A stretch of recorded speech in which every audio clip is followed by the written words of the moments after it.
So I might have given the game away a little bit as to the subject of tonight's talk, but firstly let me just say what a privilege and honour it is to be here, because to me this is kind of a holy seat to sit in.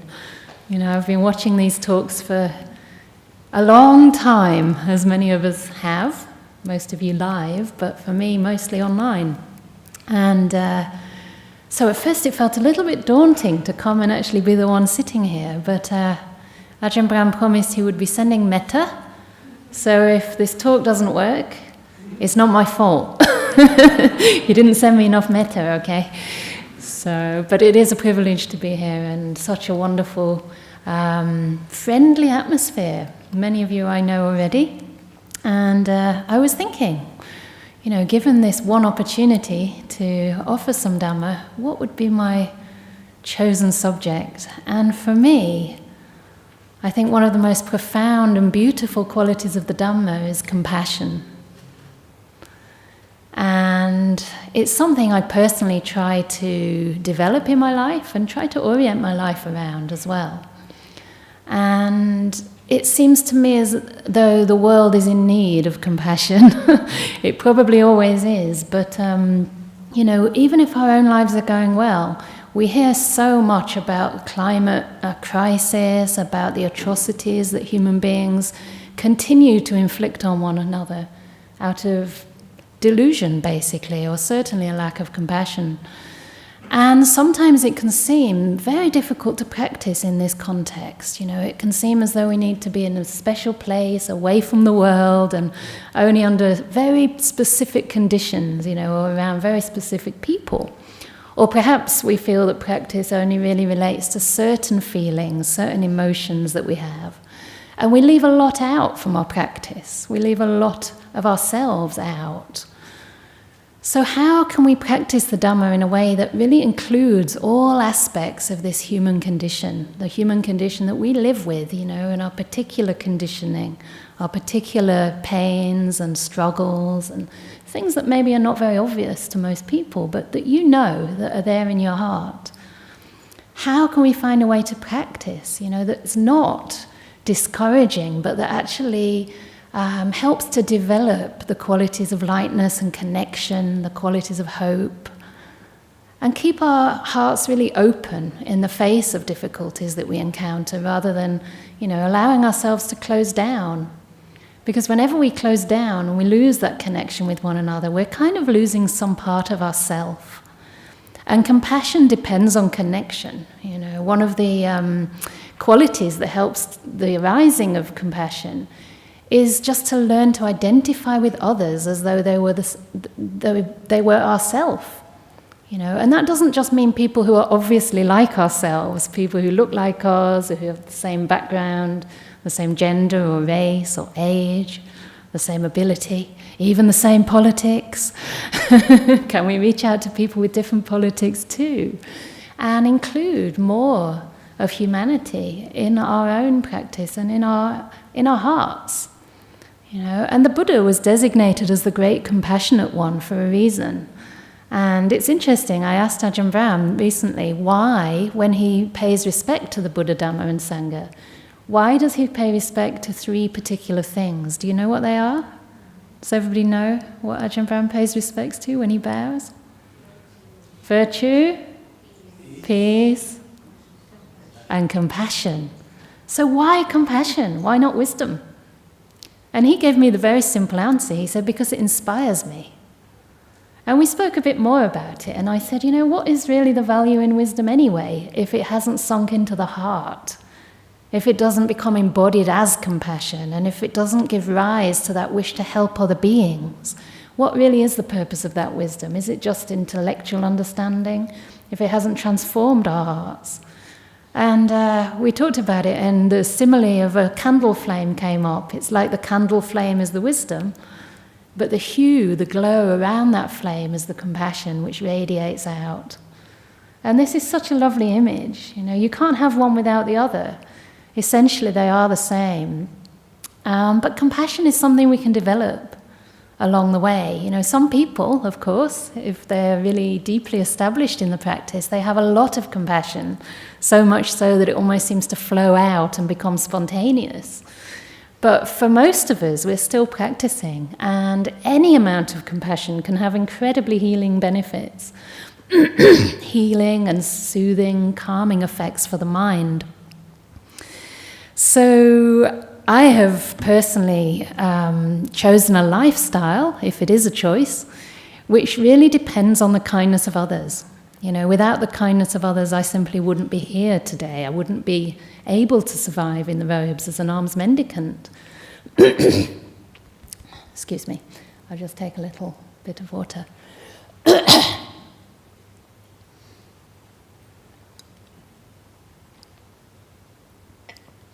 So you could say that my life is a testament to the fact that human beings are essentially kind. And I've also noticed that it's the main motivating quality in what I've done in my life, in trying to establish a monastery, which is in the very early stages. We have got the paperwork, we have got an abbot, but we don't actually have any nuns. We don't actually have anybody living with me just yet. But all the same, it doesn't really matter, you know. Sometimes I ask myself, what is the meaning of what I'm doing? Is it to have a big monastery? Is it, you know, that we become known throughout the world? You know, what is the sign of a successful life? And to me, it's the qualities that I'm imbuing into my life. It's where I'm coming from.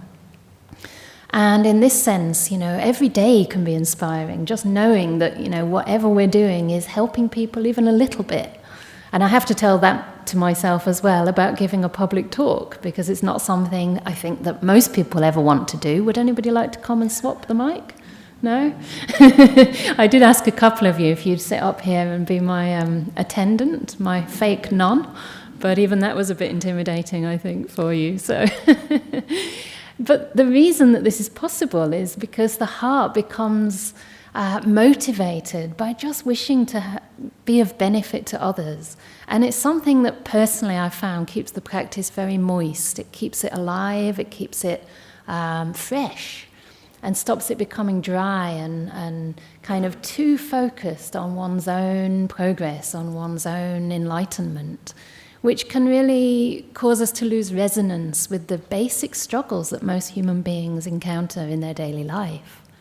You know, if we're too closeted as monastics, I think we really miss something. I think we really miss the opportunity to understand people whose lives are different, people who have something to teach us as well. You know, it's not that sitting up here, I know all about the nature of life and I'm here to lecture you on all the things you don't know. You've got a lot to teach me too. Recently, of course, it was Ajahn Brahm's 50th monkeyversary, and many of us were talking about the qualities that we recognize in our teacher as examples to live up to, as qualities to develop in our hearts. Not out of a sense of adoration, although we might have feelings of reverence towards someone who's helped us so much, but more as an example of our own potential for awakening. And one of the qualities that really stands out to me, I mentioned his generosity and patience in my little talk, but it's also the quality of compassion. You know, you could say his whole life runs on compassion. You know, what is there left to do if you've actually understood the Dhamma at a very profound level? You don't have the craving for sensuality. You don't have the same involvement in the world. The only connection really that's there is the Brahma Viharas. It's the compassion, the metta, the loving kindness. You know, the sense of rejoicing with other people when they're experiencing success. Especially deep meditation success. He gets very, very happy. And also that equanimity that keeps us balanced, that keeps a perspective on life. And to me personally, Ajahn Brahm is one of the reasons I'm still in robes, because at some point I got very, very ill in Myanmar and I had to leave. And I also started to have to eat something in the evening, like just a little bit of oats. And for a few years I was exploring different places to go. And unfortunately, some of the monasteries I went to, they would have liked to accept me into the community, but they said, I'm sorry, you can't eat your oats. You know, even though you've got this chronic condition and it's going to hurt your stomach and all the rest, maybe it's better to disrobe and just get better first of all. And I remember this conversation and just bursting into tears and being so distraught afterwards, thinking, how can my holy life, this incredible gift bestowed upon me by the Buddha, come down to a little bowl of oats? How is that possible? But when I got to Perth, it was wonderful. I remember one of the senior nuns, I was quite sort of scared to approach her because of my experience in the past. And I said, are you sure it'll be okay? There's one thing I need to tell you. I have to eat these oats. And she looked at me, and it was the sweetest thing. I was braced for rejection again. But she said, the only thing about the oats is that you should eat organic oats. And it was just the most beautiful thing. And also Ajahn Brahm, I've been quite sick for the last couple of years on my mains retreat, but I've noticed that the way compassion manifests in his dealings with me is to really try to understand what can help me, what can support me, right down to the details of the kind of food that an anagarika could cook for me, especially. And it's just so touching to see this compassion in action that really exists to alleviate another person's distress. Of course, the highest compassion is the compassion to bring people out of all suffering. And this is why the Buddha teaches. This is what motivated him to teach. It's also the name of our monastery in England, Anukampa. It literally means the compassion or the empathetic concern or resonance that wishes to alleviate the suffering of living beings. And it's just such an ennobling and beautiful quality, again, that connects us. And compassion is never weak. Compassion is really something that resources us. It gives us resilience and strength to meet the challenges of our lives. I've heard that sometimes people are afraid to develop compassion because they worry about it kind of slipping into compassion fatigue. Have you heard of compassion fatigue? Yeah. I think psychologists discovered a while ago that it was a bit of a misnomer. It's actually not compassion fatigue. What we can slip into when we're trying to develop compassion is something called empathetic distress. And this is very different from compassion. Compassion is that quality of love that is able to meet suffering and not reject or deny that suffering, but then look for a release, work for the freedom from suffering for oneself and for others. And so it's that focus on freedom from suffering that makes it so uplifting and qualifies it to be one of the Brahma Viharas. So the Brahma Viharas are what the Buddha talked of as the divine abodes, the divine abidings for the mind. Places that the mind can rest and be resourced, not places that will wear us out in any way. And it's almost as though the more we generate and the more we share, the more we have to give. So compassion is a strength. It's something that makes the mind resilient, which means soft and malleable. It's a bit like the difference between, say, having a plate made of something really, really hard and dropping it on the floor, or having a soft rubber ball and dropping that. The plate will smash. That's like the mind without compassion, without loving kindness. So-called bare awareness, which actually still has the hindrances running through. But the mind of compassion, it holds together, in its shape, but if you drop it, it bounces. It always comes back. And that's the resilience of genuine compassion. It's not something we need to fear. It differs from empathy and it differs from sympathy, but it does contain elements of both. Yeah. I think of empathy as what immediately enables a sense of connection or resonance with another person. We kind of pick up how they're feeling, maybe through their body language, through their tone of voice, maybe just through listening. We're not trying to analyze them, we're not trying to fix them, but we're just there, we're just present with another, or present with ourselves, The way we did in the meditation, we just sit and feel what's there to be felt initially. And after some time, we start to get a sense of sympathy and resonance with what we're experiencing. And as a result of that, compassion becomes a natural response. So where it goes wrong can be where the empathy becomes too identified, too associated with another person's pain. And this happens for me. I have to work with this because I'm very empathic or empathetic. I'm not sure which the right language word is. And sometimes it can almost feel like you feeling another person's feelings. But a while ago I realized that also isn't true. You're feeling your feelings in response to the other. There is a difference, there's a distinction there. Somebody here who's a dear friend told me that they're undergoing some training, not undergoing, hopefully, it's not an ordeal, but taking some training in pastoral care. And one of the things that they're learning not to do is to merge with the other. So this doesn't mean being cold and cut off, quite the opposite. It means keeping that open heart, but also keeping a sense of respect, in a sense, respectful distance, and being able to take responsibility for what arises for us, what arises in our hearts, and not allow it to slip into something that starts to distress us and wear us out. Of course, it's going to do that time and again, and the practice is not to sort of say, oh, this is bad, this is wrong, but just to notice where that boundary is and how compassion can start to move in ways that are less helpful and actually increase our own anguish or suffering or grief.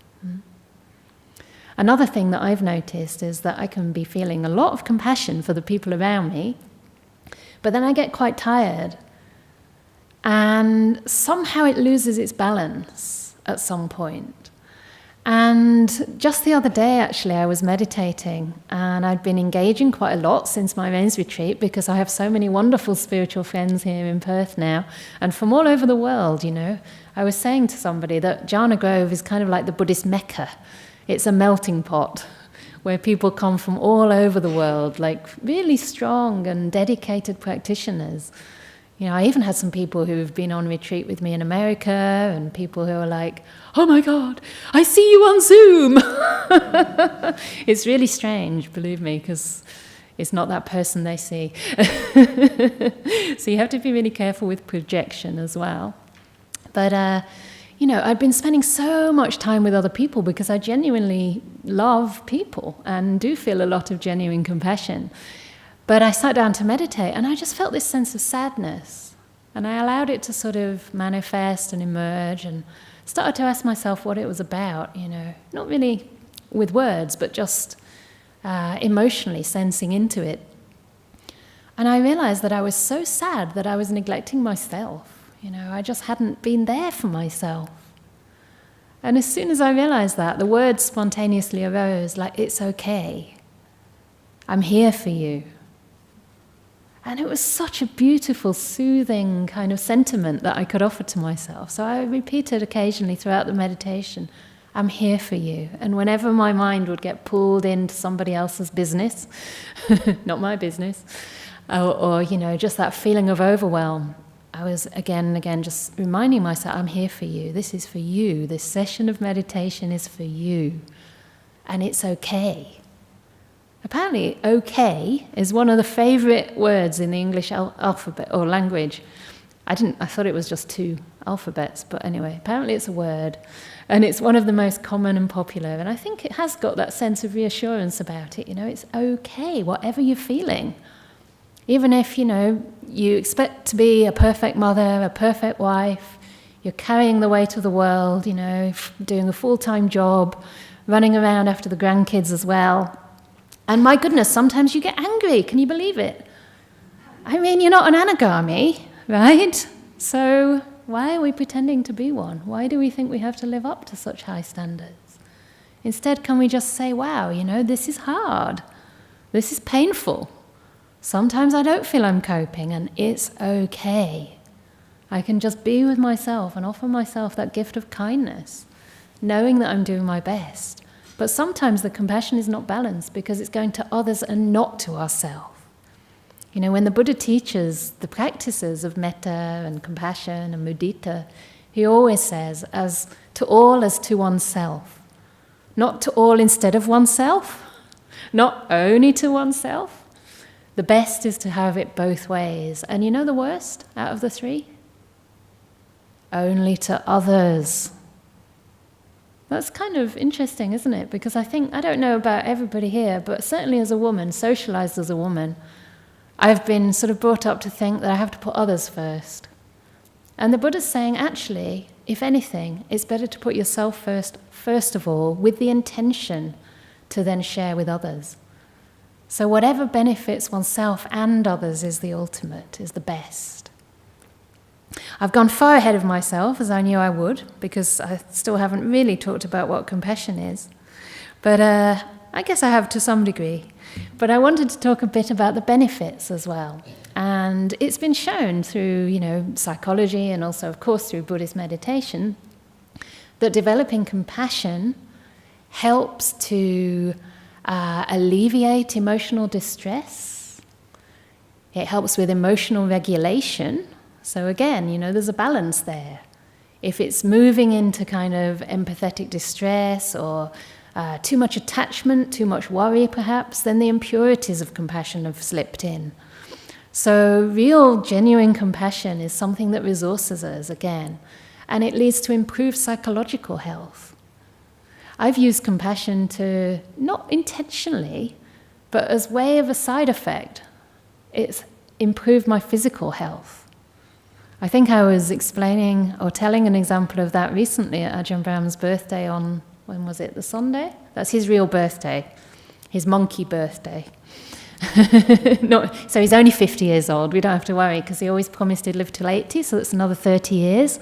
So, so he's just a young monk with gravitas. Anyway, and I was saying about the time that I was having an asthma attack. It was many years ago in a retreat centre, and I had my Ventolin inhaler next to me, so it wasn't too risky to try this experiment. But I just carried on with my usual practice, which at that time was mainly observing the sensations from the top of the head to the tips of the toes and back again. And I thought I was being really equanimous. I thought I was being really, really mindful. But it took about 2 hours and the asthma attack wasn't letting up. It was just, I said, okay, never mind. If I'm here and I'm wide awake all night, I'll just keep plugging away. But at some point the penny dropped and I realized that whenever I came to my chest area, there was a sense of just quickly trying to go past, quickly trying to avoid that area or tensing up against it. And this was what was keeping the attack continuing. So when I realized that, I was able to soften into it and just relax with that feeling and really allow my mind to go there. Sometimes it's just a mental block. And within an instant, it was kind of spooky. Within an instant, the whole thing cleared. And I literally felt as though oxygen were flooding through my body, through every cell. And the asthma attack completely vanished. The next day I was pretty tired, but I felt quite high as well. I felt so bright and so kind of clear mentally because I'd been working with this. And I think that was a big blockage, probably the actual emotional issue that I was working with there was fear. Sometimes it's so subtle, isn't it? Sometimes we feel anxiety, but we're not really aware that we feel it because we've become so habituated to it. It's like there's always a little bit of a knot in the tummy or a slight sense that something any moment could go wrong, because life is precarious. It could go wrong, right? I remember seeing this little cartoon on Facebook or something, and they had a picture of somebody lying down on a lilo. Do you call it a lilo here? Like a kind of thing blown up with air that floats on the sea? I don't know, you probably have other more interesting things. Anyway, and this person's lying back, and at last the storm has passed. But behind him there's a big tidal wave, and he looks up and goes, oh! And sometimes that's how life can feel, isn't it? I was talking with Ajahn Brahmali recently, and I said, do you ever get the feeling that life is so precarious? It's almost like a miracle that we're surviving. It's almost like a miracle that we're still here. It involves such an intricate, complex web of causes and conditions to keep these forces balancing, whether it's the forces in our body or the forces, around us, the society, from, pressing the atomic bomb or something. Such an intricate kind of balance. And anything that kind of just goes out, say in an earthquake, just the gravitational forces move even a little bit, or a plate just slides a little bit. I don't know really what I'm talking about. But anyway, it can create a huge earthquake and swallow people up, right? I don't know about you, but I've started to think that is what life's like. And it's actually that the balance is in remaining on that point of precariousness, on that tightrope where you're kind of almost about to fall. It's not necessarily a comfortable place to be, and that is impermanence. That's what the Buddha meant by impermanence. So compassion is something that can resource the mind and actually enable us to meet the impermanent nature of life and to meet the deeper truths of the Dhamma, like non-self. Is there anyone here for whom non-self doesn't sound scary? Does it sound scary or good? Or just whatever? I don't know. For a long time, I thought I was used to these things. I thought that I'd heard them so much. I've lived most of my life in Asia and been around great masters. But sometimes when you meet somebody, a teacher like an Ajahn Brahm, or maybe for you someone else, I don't know, or maybe something in your life that happens and just literally takes the ground from under your feet. Sometimes, I just get a sense of, I haven't understood anything at all. I remember even recently, I think Nicholas was there, someone asked Ajahn Brahm a question. It was Wednesday night. I don't know if he's listening, hopefully not. But somebody asked a completely different question. And for some reason, the energy just wasn't there for him to answer them. So he looked at me and said, "Do you have a question?" I said, "No." And then he gave me the real Ajahn treatment. It was like holding my gaze for about 20 minutes while I was defending myself at every cost. Telling me what my weaknesses were in front of 3 lay people, okay? Telling me which bits were missing, telling me kind of how to overcome my health through just getting deeper and getting to the Arya view. And it was powerful. It was really powerful. And I felt I could see this kind of force inside trying to kind of dodge. But after a while, he wasn't giving up, and I just let him kind of talk to me and allowed it to sink in. And I felt very privileged. I felt really blessed, actually, very touched. But then I left the Dhamma hall. It was after the Wednesday talk. And I started shaking, just trembling, because he dislodged something that was stuck. And sometimes this is the power of hearing the Dhamma. It just kind of touches on something that we're blocking on. Sometimes it can happen with compassion too. We're practicing compassion. Not sadness, not grief. We're practicing genuine compassion. But something arises, or some place that we've been kind of shutting out, some old emotion, some childhood wound. And when we meet it with compassion, a genuine opening happens. And sometimes that can manifest as tears. But these are the tears of release. These are beautiful tears that show that the heart is somehow melting. It's somehow opening up. And sometimes it's so slight. It's easy for a sense of brittleness to slip into the practice. The hindrances are very hard to notice. Sometimes we think we're being just mindful. We have bare awareness. We're just being with experience. But there's this sense of just pushing slightly ahead, slightly into the future. We're doing it expecting something in return. If I just stay present with this experience, it will change. Do you have that? If I'm kind, then that person will be friendlier to me. If I'm compassionate, it's good for me. This is getting there, because it's good to do things which benefit your heart. But, just to be there no matter what, to be there with that unconditionality, to be kind just for the sake of being kind, because it's the only thing that makes sense. I wanted to talk a bit about how compassion actually arises, because this is also quite interesting. There's something we can do, but in a sense it's also very natural for one who's seen right view, for one who's established in right view. So right view, for anyone who is not acquainted with the Buddha's teachings, and I'm sure that's probably nobody here, is a basic appreciation of the fact that suffering is inherent in the human condition, no matter who we are, no matter whether we're rich or poor, straight or gay, gender binary or non-binary, no matter who we are, even if we're living in a place that's safe or not, even if we're living in a loving family or not. I was brought up in a loving family, but I really suffered in my teens because I didn't see the meaning in life. No one taught me that. There was a lot of questions about what I would be when I grew up, but it didn't make any sense to me at all. It's like, I don't even know why I'm here. How can I know what I'm supposed to be?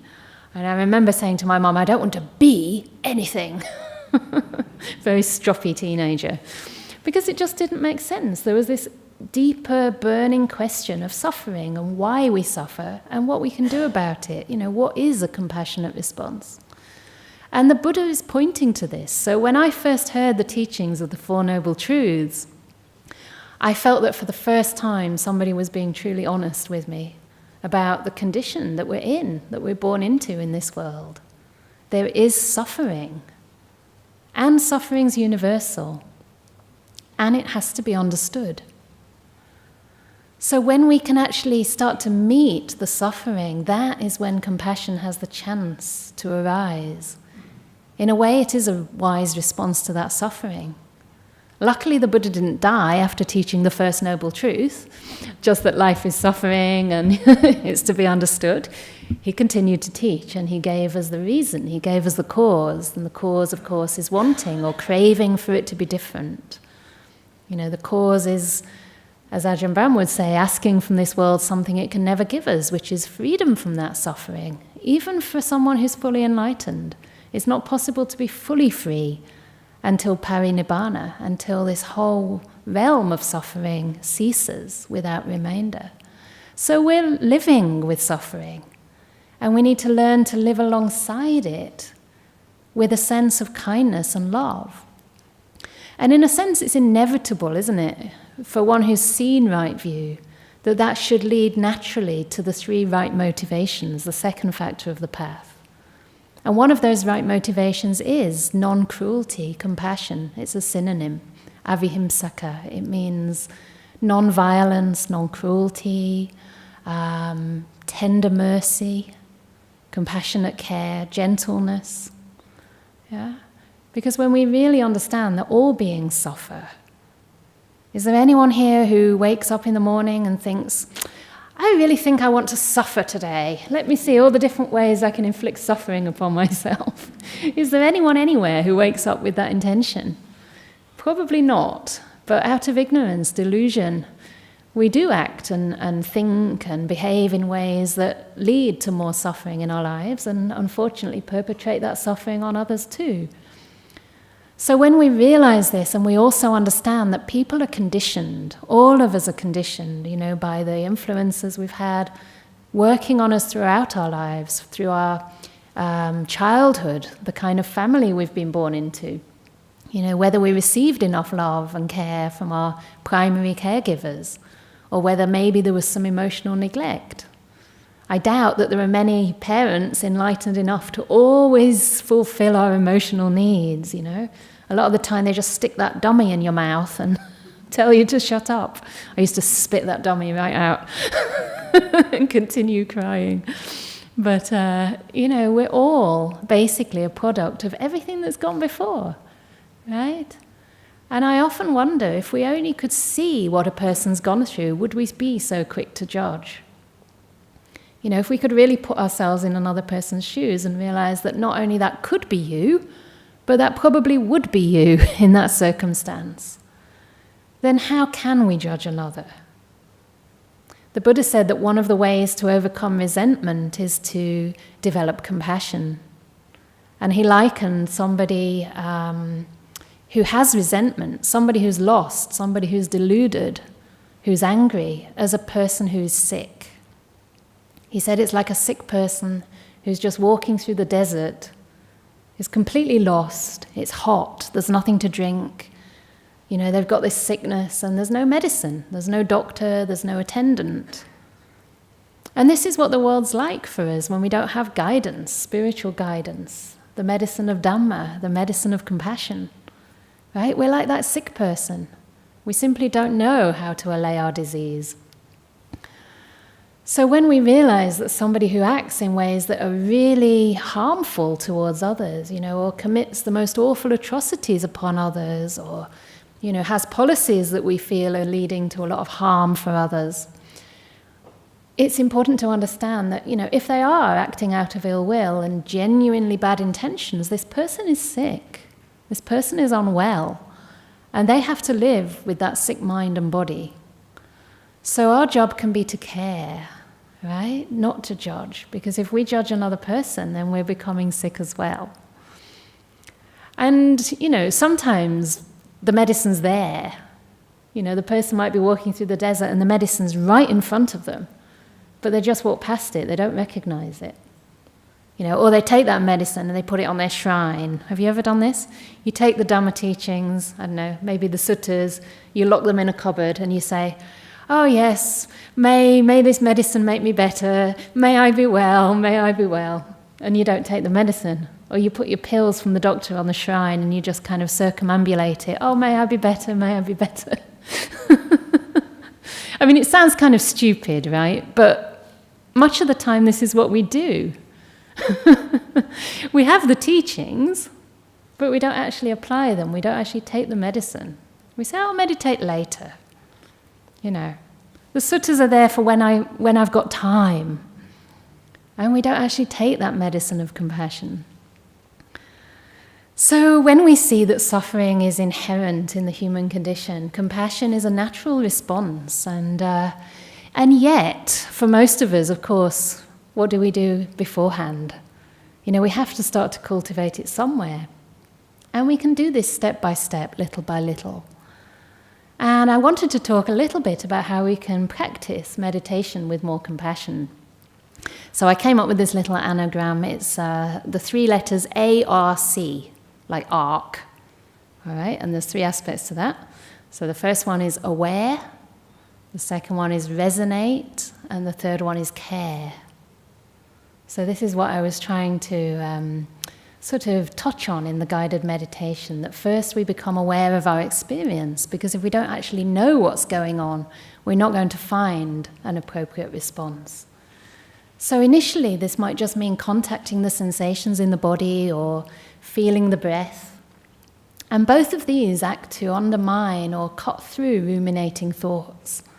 Because a lot of the time, it's those self-critical thoughts, self-sabotaging thoughts that really thwart our capacity to be compassionate to ourselves. We kind of condemn ourselves rather than being kind. So when we contact our direct experience, we're coming out of all that conditioned kind of nonsense. We're coming out of the realm of concepts, and we're coming into direct experience that can be felt. And, the feelings in the body and the breath are always happening now, never in the future, never in the past. So it's something that brings us back to this present moment. And then we start to notice what's going on. And we can start to have this sense of deep listening. This is what I call the resonance. And the resonance is similar to that empathy, just being able to really ask, okay, how am I right now? With a sense of openness and curiosity, and just wait. Just really listen in with your inner eye, so to speak, and feel what's happening for you in the heart. And from there we can apply the antidote. We can apply compassion if we find there's sadness. It's not always appropriate to say, may you be happy, to somebody who's obviously sad. It's perhaps much more appropriate to say, may you come out of your suffering, or may you learn to be with this pain, may you know you have support, right? So sometimes we can respond that way towards ourselves. Another way is to actually use language, use words of reassurance, of words that are soothing, words that are kind and that help to quieten the mind. And this is very individual. It depends on you at any given time. So don't just act like a parrot, repeating words you read in a book, but actually see what works for you. And you can tell it's moving in the right direction if it leads to deeper peace, if it leads to a sense of softening and opening to whatever you're experiencing.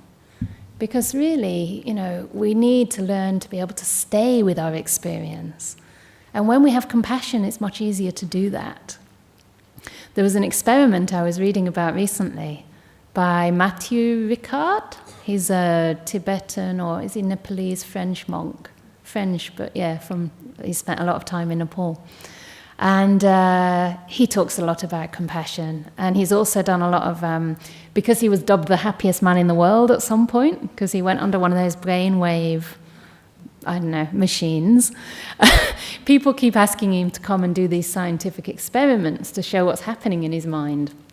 And one of the things he did was an experiment to show the difference between the effect of happiness that's through the senses.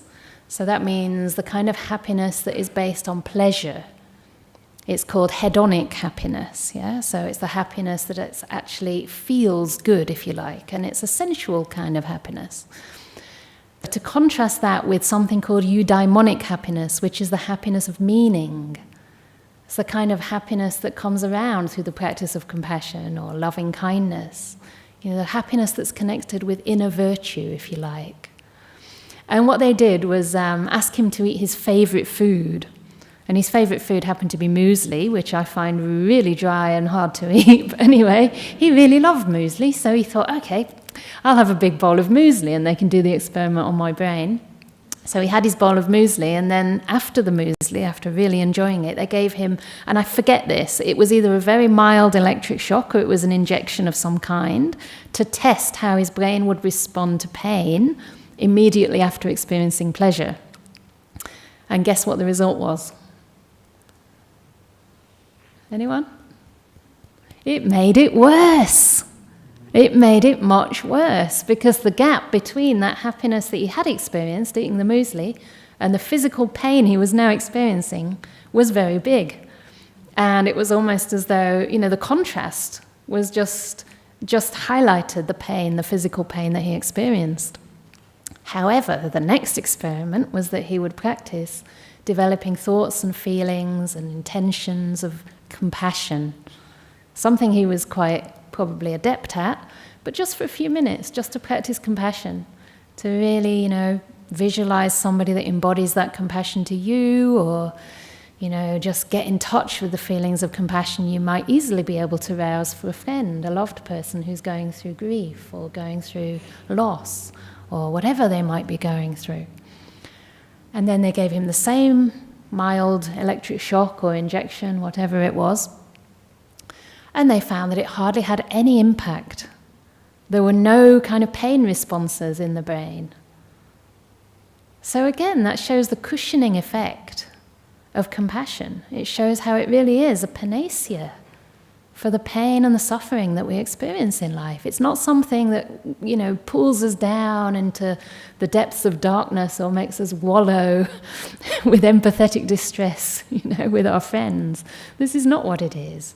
It's actually pulling that worm out of the dong, taking people out of their misery, rather than getting in there with them, and feeling worse for them, because that doesn't really serve anybody very well. So when we actually have this sense of compassion in our meditation, it's remarkable as to how it can help us access the deep meditations. So many of the hindrances are so subtle. It might be just that sense of tensing up around an experience, or just kind of standing back from it as if it's the enemy. We kind of have a standoff, don't we, with our defilements or with our physical unpleasant sensations sometimes. But compassion is something that we can put in between our experience and the one who's observing it. It's something that can cushion and help to undermine those hindrances that arise. And it's almost, instantaneous sometimes. Sometimes we can just have a slight shift of attitude, and suddenly this sense of warmth and embracing can flood the body and mind. It's the most remarkable thing. And secondly, I wanted to talk about developing compassion as a Brahma Vihara. So the first one was more about how we observe, how we relate to our experience, but also we can practice compassion all the way into the jhana states. So if breath meditation isn't the way for you, Maybe you've tried loving kindness, and even that seems a little bit kind of, may I be happy, may I be happy. This seems really superficial. It's not quite getting there, Then try some compassion. Because compassion has this beautiful connection with suffering, an intimate connection with suffering that makes it so close to wisdom. And compassion can be cultivated as a divine abode. So the way this works is to first of all use language, which the Buddha called substitution. And it's a very powerful way of overcoming unwholesome thought.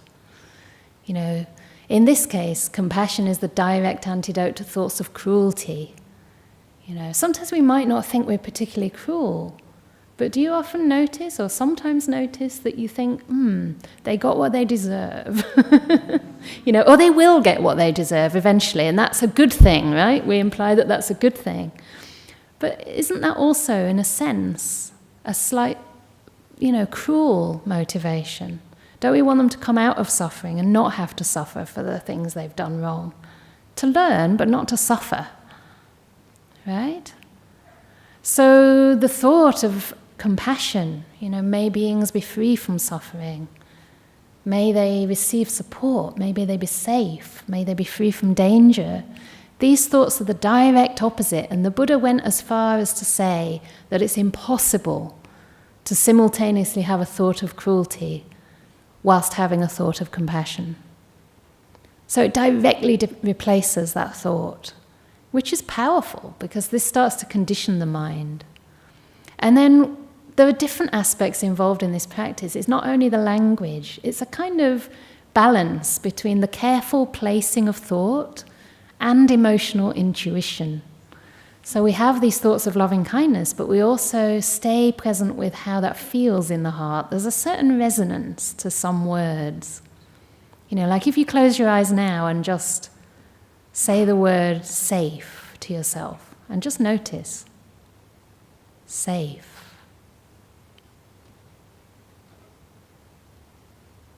Safe.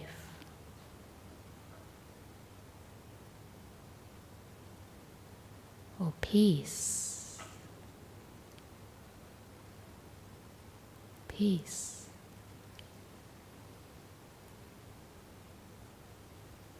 Is this mean? But I want to say worry. Worry. Do you notice anything? They have a resonance.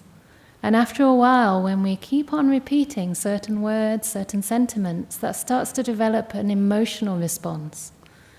And the other aspect of this practice is that we have a recipient, so we can start usually where it's easy. And sometimes that's not with ourselves, sometimes that's with a loved person.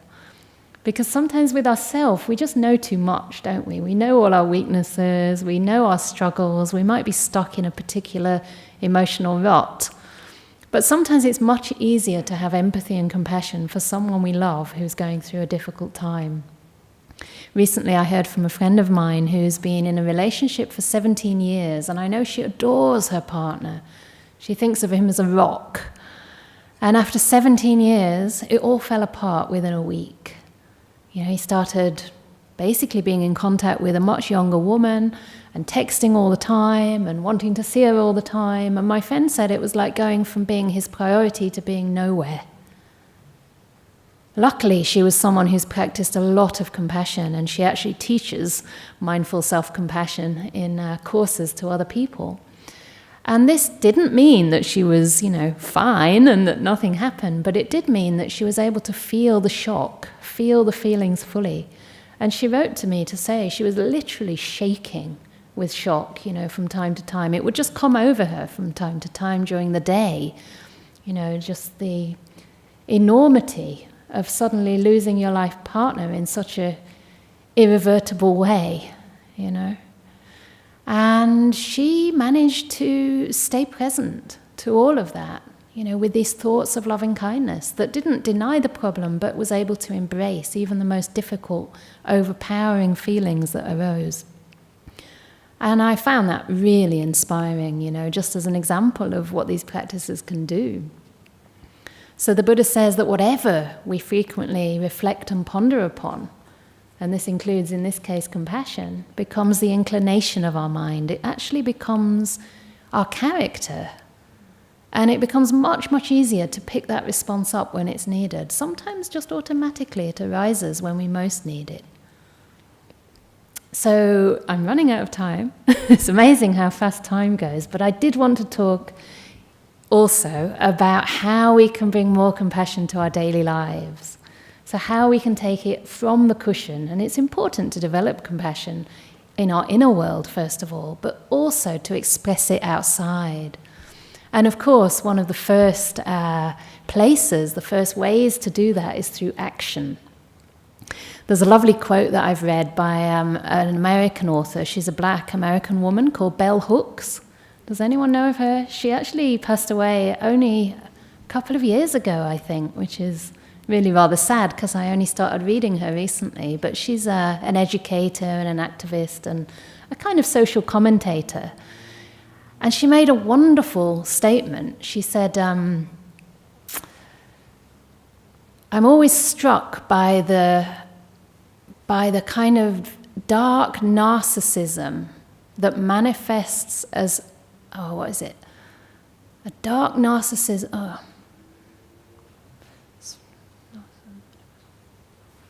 It's typical, isn't it? Something like, I'm often struck by the narcissism fostered by spiritual rhetoric that focuses solely on the individual and gives very little attention to love in the context of community. Did that come out okay? Did that make sense? Yeah. So she's struck by this narcissism that gives so much importance to basically spiritual rhetoric that's all about oneself, all about improving oneself, but then forgets and gives very little attention to love in the context of community. And community is where we live, right? It's how we exist, it's how we survive. We can't survive, let alone thrive, without relationships. So relationships are one of the places that I think are really important to develop. And for me, traveling has been really a massive blessing in my life, because it's not enough just to be around people that we, feel familiar with, that we feel that we know. It's also important to move beyond our own circles and to start to identify with others, even if they come from completely different backgrounds. There was a study I read recently, and it was called the study about the identifiable victim effect. This is a psychological study, and they found that if, say, a victim of a natural disaster or some kind of war is actually identifiable, they have a name, they have a face, you can look in their eyes, you can relate to them, it's much, much easier to generate compassion than if we just hear about a group of people who are anonymous, or even an individual person who's anonymous. It's hard to develop compassion towards groups. And for me, this has implications around bringing people in from marginalized communities. So often we speak about this person with, this degree, Professor such and such by name, and the women, right? Or Ajahn such and such, and the nuns. And this is because we don't, we haven't learned to identify yet with people in those groups. And this can mean that we easily marginalize them. We easily see them as other. And for me, traveling and starting to learn about people, all across the world. I've served on retreats, for example, where I've played the Iranian discourse to a group of people. I've served on a retreat for Jain monks and nuns in India. I've served on a retreat in a very remote village in Gujarat, where people spoke a really remote, minor language. There's about 400 major languages in India, but this was one of the minor ones. And they'd actually made discourses, especially for that course, translations of all the teachings. And what I've learned through this is that, we might all look different, but we're essentially made of the same stuff. We're just put together differently, right? Physically differently a little bit, but mainly, emotionally, we might have different conditioning, but our minds have the same scope for fear, for joy, for love, for hate. They have the same kind of range of emotions and the same capacity to awaken too. If you can't travel, you can read. One of my friends, who's also here, she's been reading a book about Palestinian woman, well, actually by a Palestinian woman, to learn about an individual's life. You know, somebody that maybe she can't relate to, but she knows that something's going on over there, right? There's a genocide being inflicted on the people, and it's a big mess. We can't say where it began, which side is at fault. You know, the whole thing is a big mess. But what we can know is that people are dying in vast numbers. But they're not just anonymous people. These are real human beings with hopes, with dreams. So this is not to engender a feeling of despair. It's so we can connect and realize that that could be us, you know. It's our good fortune in this lifetime so far that we're safe. Yeah. So really making connections. This is one of Ajahn Brahm's strengths as well. And I think one of the reasons he could do the bhikkhuni ordinations is that he wasn't only conditioned by his immediate environment. He always takes the effort to go and attend conferences, you know, with other Sangha members from different traditions, or with, I don't know, computers, or cancer patients, or, you know, secular groups. I think he came to England once and actually did a group of Buddhist soldiers or something, people that were in the army but they were Buddhist. It sounds really contraindicative, doesn't it? Like a bit of a paradox. But he spoke to them and found that, guess what? They're good people too, and they're trying to do their job according to Buddhist principles as best they can. And this is a testament to his open-mindedness. And I can say through my project, you know, I've come into contact with people that I would have never met. My circle has increased exponentially, you know, and it's opened my heart. It's opened my heart to the suffering, especially of marginalized communities, because as a bhikkhuni, one of the gifts I think that I experience is I tend to attract other marginalized people. You know, bhikkhunis in England are very marginalized. I know that here we're very much respected and included, given your applause at the beginning. I hope it comes at the end as well. No, not really. I don't need applause.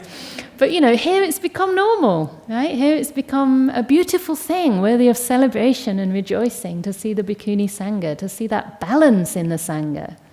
And one of the bhikkhunis in Ajahn Brahm's birthday book wrote something very beautiful.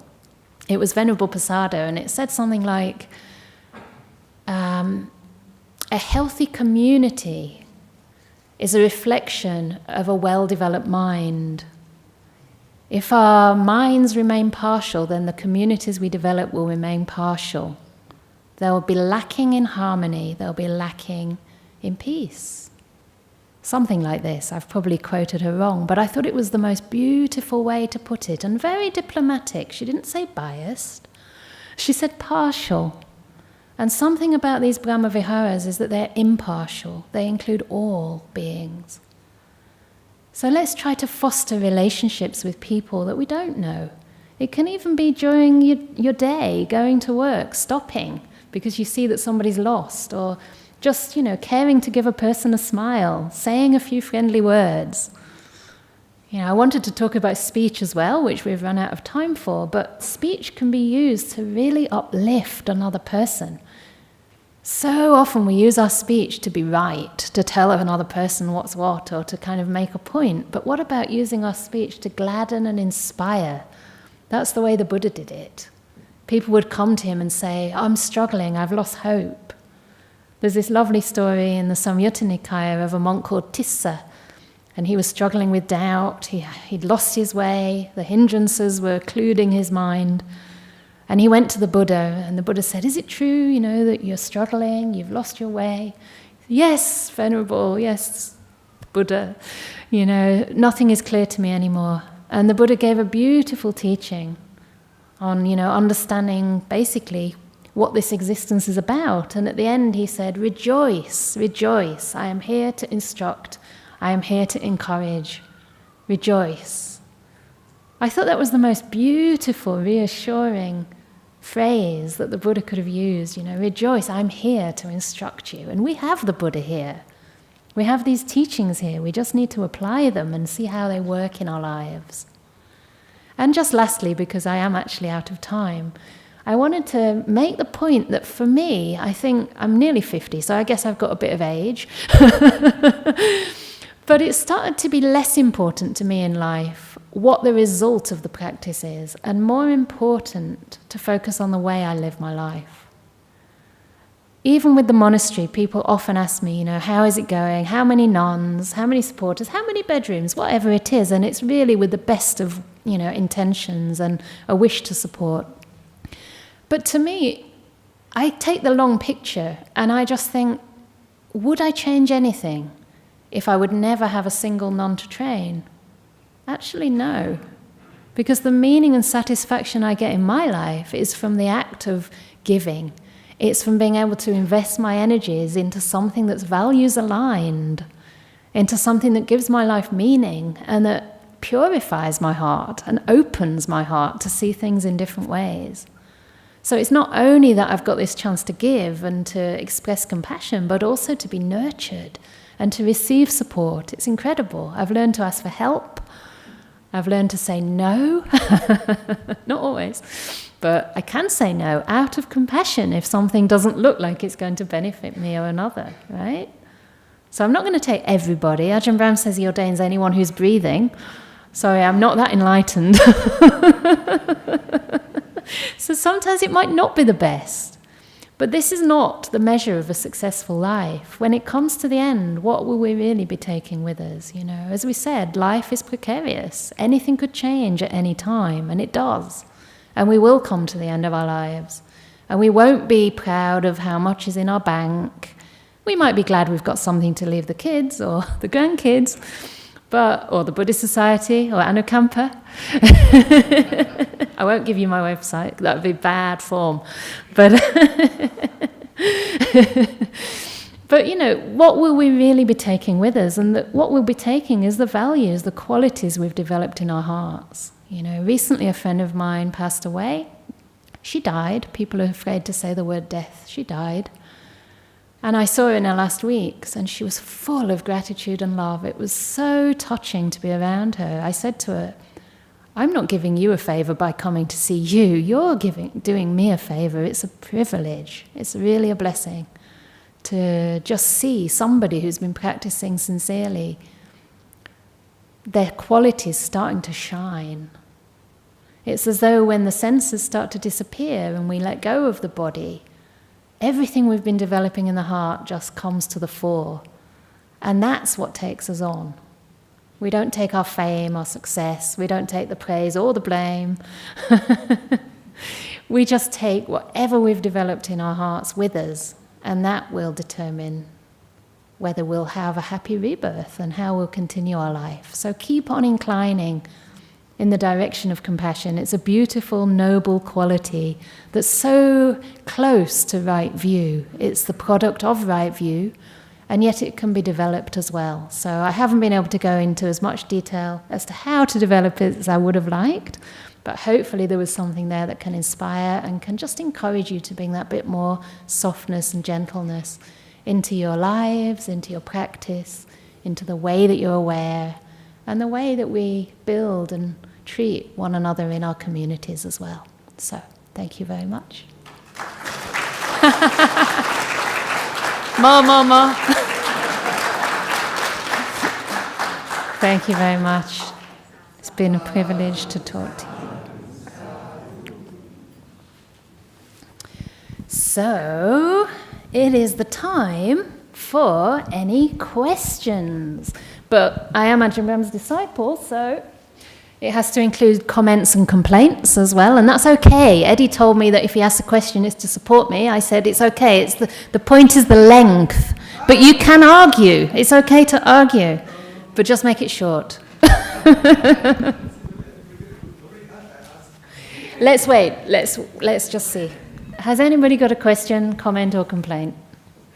I hope you do. Otherwise, I've bored you stupid. And if not, then we know what... Oh, the person at the back there. 2 people at the back, and then we'll come to you, if there's time. Oh, thanks for the talk. Hiya. Thanks for the talk tonight. Your journey sounds really inspiring, and so was the talk. as well. I was listening to an audiobook by a monk, and he was saying that when like suffering arises, you should kind of try and investigate that and see what the cause is. I was kind of wondering, is it just as simple as seeing that it's a desire for something you want and that maybe you can't have, or is there kind of more to it than that on a deeper level? If that kind of makes sense. Yeah, that probably totally not makes it. sense. Yeah, Yeah, sorry, no, great question. Yeah, I don't need to repeat it, right? Because everyone could hear. Thank you. So is it enough to investigate suffering that arises? I'm repeating it for myself, actually. By identifying that the cause of that is wanting or craving. And sometimes it is. Sometimes it is enough if you actually notice that. But if we go in with a sense of, well, I know that intellectually, and we try to apply an intellectual understanding, it tends not to shift, in my experience. So in the context of this course, this talk, I would say that the role of compassion in all of this is that it can enable us to stay longer with our experience, especially if it is a difficult one, because compassion is kind of nourishing for the mind. And just as in that experiment I mentioned, it can actually soften and lessen the pain, so it becomes more approachable. So it's not that we're trying to get rid of it, but if we can come to the practice, to our awareness of the body or the emotional world with not only mindfulness, but also that compassion, that care, that concern, then it enables us to stay longer and we can investigate for longer. I think for me, investigation is usually subverbal. It's more of an inner exploration, and it's just a looking on and finding a way to relate that actually alleviates that suffering. That's when you can be sure you've undermined the cause to some degree, when it's not continuing on and on and on. As I explained with the asthma attack, I thought I was being equanimous, but it was continuing. I mean, it may have continued because sometimes these things are physical, but it just so happened that I noticed there was a hindrance. I noticed there was a kind of tensing up, an aversion, basically, and a fear. And just noticing that was enough for the compassion to come in. So the more we develop compassion, the more likely that's to happen. And most of what we are with is suffering, if not all of it, right? So I think it's always helpful to have some of that at hand too. Yeah. Make sure you don't look for any particular answer. That's important. Just keep really open and investigative. Yeah. Thank you. Thank you for the great talk on compassion. I noticed that there's a bias towards metta, loving kindness, and compassion, karuna, but mudita and upekkha are left out. Yeah. And there are 4 pillars. Is the house not in balance if you're always trying to be compassionate, looking at people's suffering? Why aren't you focusing on people's joy and feeling the joy with them, and then have a sense of balance? Thank you. Is that all in one? Like, is it like you develop compassion for years, or is it something each experience you're experiencing all 4? Yeah, thank you for the question, because actually my main simile that I totally missed out was to differentiate the 4, first of all, and to explain how they're connected. So there's 4 Brahma Viharas, for people that don't know. And the first one is loving kindness. The second one is compassion, which is what we've been talking about. The third one is mudita, which means like a kind of rejoicing joy. So it's joy that rejoices with other people's happiness. And then equanimity or evenness of mind, or let's say equipoise. I quite like that translation. So in a sense, metta is emphasized because it's the foundation for the rest. It seems to be the easiest and the most all-encompassing. So metta is kind of unconditional, universal sense of may you be happy, may you be well. And it's the easiest to start with. So metta is this pure, unconditional loving kindness that's likened to the love of a mother towards her only child. And usually that one is where we'd be well to start. And the difference with that and compassion is that it's the same love. It's not really different, but compassion is the love of a mother towards a sick child, towards a child who's crying, a child who's injured, a child who's afraid. It's the same love, but it just manifests slightly differently. It has a different nuance. And to me, it's almost an inherent aspect of love that it has the wisdom to know. Does that make sense? Like, love seems to have in it an innate wisdom that will mean that it manifests in an appropriate way. So my personal experience with that is that I was practicing a lot of loving kindness on retreat once for about 10 days or longer, and I was really in the flow with a really dear friend, a loved person. And it was very strong. It was kind of all-encompassing, a lot of brightness and joy. And I thought, okay, maybe I'll now switch after 10 days from my friend to another person, because we want to make sure it's even, right, among different beings. So I switched to another person who I still thought of as a loved person. But surprisingly to me, it changed. The quality of the love changed, and it changed into something I could distinctly recognize as compassion. It was very interesting because it wasn't an intellectual understanding. It was something that was like, oh, now I know what compassion is. And when I reflected on that, I realized why. Because the person I'd chosen, although this didn't come to mind consciously, they had been through a lot of suffering in their life. This is a person in Burma who lives very, very simply. She's very poor, and she'd lost a daughter who died in India of asthma, actually, and had all kinds of troubles in her life, but was such a giving person, one of the most generous people you could ever meet. You know, she'd give you kind of choice rice on the alms round, even though she couldn't afford it for herself. And the feeling, the love that carried on coming naturally at that point was compassion. It wasn't anymore the metta. So it came as a natural consequence, actually, of the metta, but in response to a different object, a different recipient. And I think it can probably be the same for the other Brahma Viharas. From there, it actually went into equanimity for me. I don't know if my mind just suddenly felt it wanted to expand, and it sort of got a bigger perspective on the suffering of life and the fact that we can do our bit, but we can't really change things for anyone. It was beautiful. It wasn't aloof. It wasn't cool. So that also showed me that equanimity, in a sense, contains the others. It's almost like a natural progression, and they can be developed separately. But I think, you know, of course, we start with what's appropriate at any given time. Sometimes if we're practicing compassion, we might feel that we're slipping into kind of sadness, or it's becoming heavy. And sometimes it's enough just to notice that and then to re-establish the compassion. But sometimes you might want to change. And you might want to go to mudita, to rejoicing joy, remembering that there are people in the world who are happy, who are delighting, who are doing well, who are developing themselves spiritually or whatever. So yeah, you can play with the others. But I think mudita's supposedly harder because jealousy and resentment are its kind of enemies. But I do practice mudita as well. Yeah. Hope that helps to some extent. We could probably have another Dhamma talk now. Anything else in here? I have a question about compassion and how you, in your experience, have used compassion on individuals that you didn't feel like you wanted to give compassion to. Whether it be when you get to the point where you've given enough compassion to other people, in your experience, just to forgive those individuals that you might not have or have aversion to, as you've said, what are the hindrances that begin to pop up for you as that resistance, out of curiosity?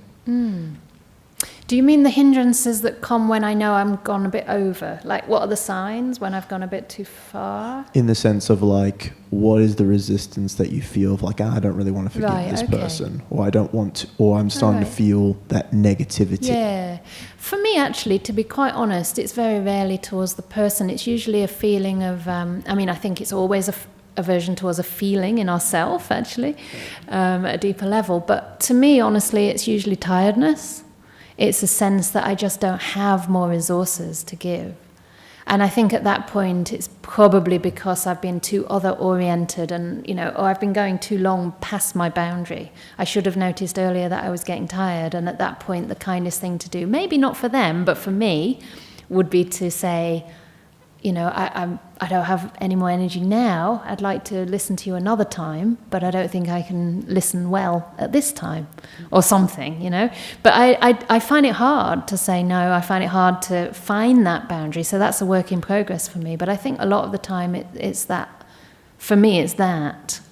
There are other times, I guess, that someone might come to the monastery and stay for a while, and they might have good intentions to stay for longer, but it becomes obvious that they're not emotionally ready for such a, immersion experience, and maybe they're not emotionally stable in some way. And there have been a couple of times I've needed to ask people to leave, and I've needed to pep talk myself and be sure, that I know it's coming from compassion, and kind of find the right words and put it across in a way that's not a judgment, but it's at least I try to convey that I feel it genuinely is in the best interest of all parties. And of course, sometimes people don't accept that. So then sometimes if there's conflict, it's quite okay to have some distance for a while. The Buddha said, compassion is one way to remove resentment, but another way is to actually ignore the person. At least that's how it's translated. And it sounds a bit rough in English, doesn't it? But I take that as meaning have some distance. Have some distance for a while. Ajahn Brahm has a nice phrase. He says, you can still love the tiger from a distance. But you don't have to, You can actually put them out of your mind for some time and just work on yourself. Yeah. Thank you. You've made my night. Is that okay? Yes, you've made my night. Okay. You've got some tigers to love from a distance. Like we all probably do. All right. Is there anything online?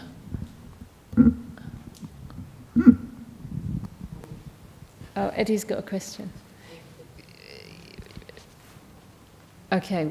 I'll do the online and then we come to you, Eddie. Oh, okay. Is that okay? That's fine. Oh, the mic's there. Okay, go on. Go on, you can go. All right. No? Yeah, but it's Yeah? okay. No? See, I'm working on Ajahn saying Canda, that. thanks for the wonderful talk. Just now you mentioned about taking the medication of compassion. Yeah. So can compassion be a cleansing act? We cleanse ourselves of negativity. Yeah. A healer. We lower our false ego, and we reach out to people, help people. It's cleansing. Yeah, thanks, Eddie. Certainly, compassion overcomes certain hindrances, certain, I don't like the word defilements, but, particularly it's the antidote to selfishness, to cruelty, to resentment. It's one of them, along with metta and other things. And also just to, the kind of stubbornness of mind, the kind of hardness that can come into the mind. Like it's a soft and an open and expansive quality. So in that sense, it can purify the mind of those things. And of course, if we take it all the way into the deep meditations of jhana, it can completely overcome the 5 hindrances. And then we have the chance, just as we do if we can get into jhana through any method, we have the chance to see things as they really are. And yeah, I do think that the Brahma Viharas have this special benefit of connecting ourselves with others and making sure the practice doesn't become dry. Because one of the things I've seen with some monastics, and I think lay people too, I've seen it with lay people too, is that we can become really obsessed with our own progress, our own practice. I'm practicing metta, stop disturbing me! It's like, I thought you were practicing metta. Right? I mean, I was with someone in Burma, and she said to me once, when I was really ill actually, she said, don't talk to me for 2 months, I'm in serious silence. And it was, quite difficult because I was really quite sick. And I realized something was wrong there, something wasn't translating from one's own peace into that wish to serve, that wish to help others. And, it's the same in monasteries. Recently I heard somebody saying, oh, my only work is nibbana. I'm going somewhere that I don't really have much else to do. And my thought was, mate, it's the whole Eightfold Path. I told Ajahn Brahm, he said, that was really funny, mate. It's a whole lot for a puff, mate. But it is, and we forget. You know, if it's not ensuing in a feeling to serve others, then something's missing in the practice. That's my sense. Because we need to keep the context of why we practice to motivate and inspire us to practice in a way that's not only for our benefit, but for the benefit of all. So yeah, I find the Brahma Viharas wonderful because they have this quality of giving. You know, it's like, who cares if my meditation's going deep? It doesn't matter. I'm giving metta to this person. This is my job. I'm giving. And then that gives me an extra meaning. Does that make sense? Thank you very much. I think I better get to these now, Eddie. But thank you very much. I got 3 more questions and I'm keeping you up too late. So, question from Germany. Dear Ajahn, I'm oversensitive. No, you're not. You are highly sensitive. I'm also highly sensitive, and oversensitive is a bit unkind. And I react deeply to all joy and suffering in the world with tears. How can I protect myself? My emotions are too strong. No, your emotions are strong. You are sensitive, and you have strength in your emotional world, because it takes some strength to be able to feel our emotions. I don't consider that people who aren't emotional are strong. A lot of the time they're just shut down, actually. So I think there's a great emotional wisdom and intelligence in being able to feel. But yes, I understand as a highly sensitive person myself that sometimes our emotions can feel overwhelming and it can seem like we get too much joy, too much suffering, etc. But this can be a strength if we can meet it with compassion. The Brahma Viharas are called the protective meditations. They're the protections. So they are the way to protect yourself. And I think really to protect yourself, because most of the time we're too pulled out into the world. So of course I've been talking about the danger of getting self-absorbed, but there's also a danger of getting other-absorbed and forgetting about yourself. So try to tend to that sensitivity with a lot of kindness. Not to make it go away, but just to be with your sensitivity, and see if you can offer that sensitivity some respect. Because it is a kind of strength. It's a kind of superpower if you're empathic. You know, it means you can really help some people in ways that are appropriate. Not just coming from the intellect. You can have compassion without empathy, I think. I don't consider it real compassion. I consider it more a kind of, oh, may they be happy, I wish them to be happy, but you don't really know what to do because you haven't had that connection, you haven't got that resonance, you don't really understand where they're coming from. So this is a real superpower, and I would say the protection for you could be to practice compassion to yourself, to practice a lot of respect towards yourself and respecting your boundaries again, pulling back if it's too much. And sometimes metta as well. It doesn't have to be, you know, compassion that's always connecting you and bringing home that suffering. It can be metta, just plain old loving kindness. May I be happy. May I be well. May I accept myself just as I am. My emotions are wonderful and wise. Anyway, I hope that helps. But don't read too much news also. Okay. Question from Bolivia. That's very cool. I think it was Ajahn Sunyo who once said that ordaining as a monastic is just like getting married. It's not just like getting married, but he might not have said it was just like getting married. It's a commitment. What is your opinion about this for someone who sees ordination as threatening? Well, then it's even more threatening, isn't it, if you think it's just like getting married, I suppose. I'm not quite sure how to relate the two things. So, being a monastic is just like getting married. What is your opinion about this for someone who sees ordination as threatening? Well, you are going to be avoiding actual marriage. So I don't know if you want to be married or you want to ordain. You don't have to ordain, you know. You don't have to. It isn't for everybody. I think as monastics we do enough to promote the idea of monastic life by being monastics, living well, hopefully radiating some compassion and some joy some of the time, not all of the time. And if that draws you in and if you have a calling, wonderful. But if it doesn't, it's okay. It's not for everybody. People ordain and then disrobe. So, if it feels threatening, then perhaps it's because you're curious. So just kind of be curious gently from a distance. Don't kind of pressure yourself to get too close straight away. And maybe check out some communities, check out some teachers, and watch them, really watch them.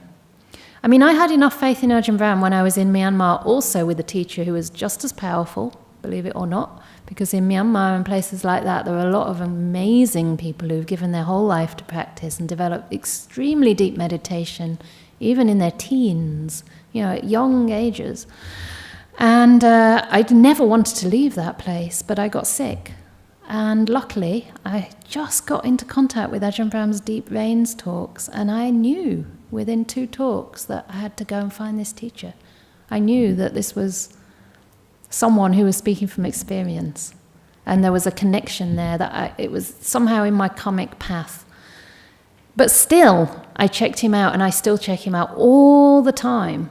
All the time. I mean, not in the sense that I have doubts, but in the sense that I won't hold anything back. I will ask whatever questions I need to ask, especially if things come across that I don't think are right, or, like for example, I had to bring up the issue of bhikkhunis going in order of reins in the alms line, and that wasn't easy. It took quite a few years. But, a lot of people might have backed down, but I knew that there was something to it, and I also knew he wanted it ideally, at an ideological level, he was on the same page. So check out the people, make sure there's a good connection. I guess that's the married thing. It's like you're getting married to the training, though, really, not really to the teacher. It's like you're committing for some time to undertake the training. It's a commitment to higher virtue. And for that, you do need good support.